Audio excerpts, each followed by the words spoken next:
Yan. Today meron tayong scanner. Ito, scanner to. Ito ay Mewcar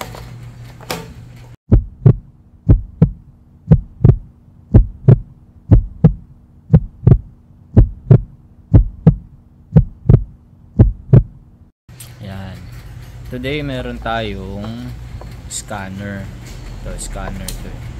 Ito ay Mewcar. Ang title nito ay Mewcar CS90. Yan. Bali, working voltage 9 to 18 volts. Working current 1.2 amps. Made in China. Yan, Mewcar CS90. Tapos meron tayo ditong charger ng cellphone. Ano lang to, papakita ko lang sa inyo yung kung ano yung mga nasa loob nito. Charger. Hindi tayo makakapagsaksak ng OBD kasi wala namang OBD yung mga Corolla, no? Pero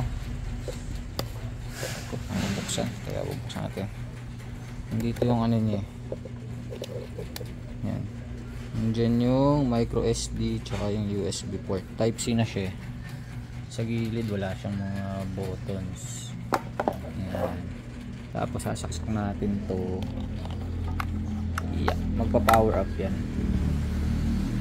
Yan. Magpa-power up siya. Yan yung interface ni Mewcar CS90. So sa diagnose, meron siya kasing ano diagnose. Yan.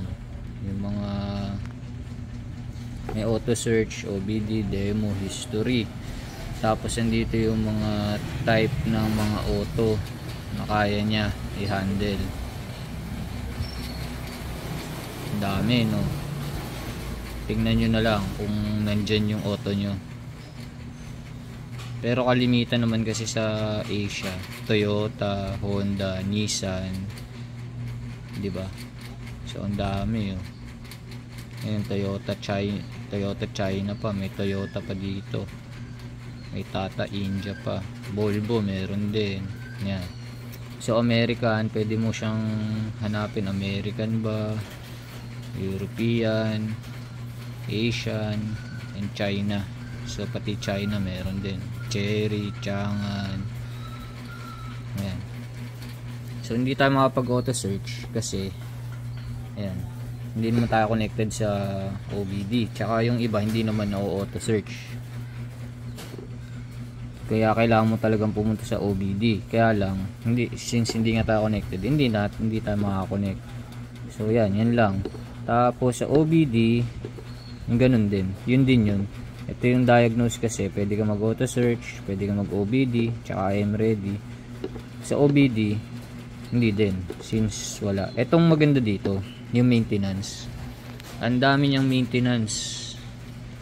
ABS bleeding, air and fuel mixture reset, airbag, brake, battery matching, ang dami.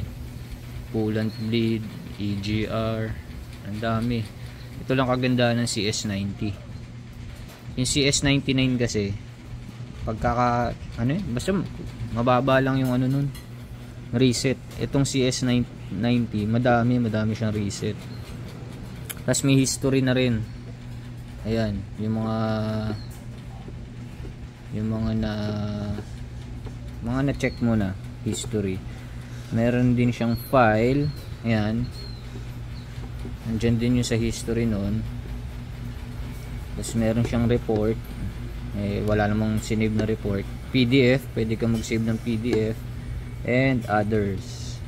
Ayan, mga file lang naman yan, yung mga na-reset mo. Tapos syempre instruction, OBD default code library, converge list, video, makapag-save ka rin kasi ng video Tapos learning.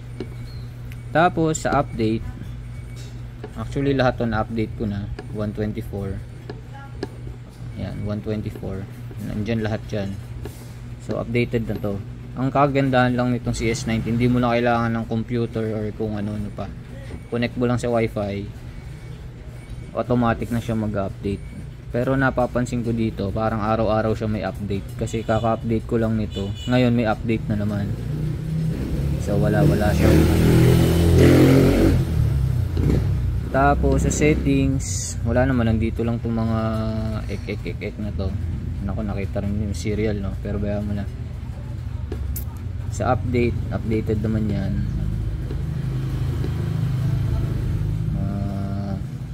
Yan, wala lang yung mga ganyan. Firmware fix, pagka naglolo ko siya, fix mo lang. Clear diagnostic software, clear data, factory data. Wag natin factory data, uulit na naman tayo. Ayan, may screenshot siya na option, may screen recorder, file management. File din naman to, yan yung memory nya, bali 32 gig, 15 gig na yung na-occupy nya, pero ang daming mo nang sasakyang sa service. Tapos ito pa, may customer service, brightness, yan yung wifi, yun lang ang interface nito.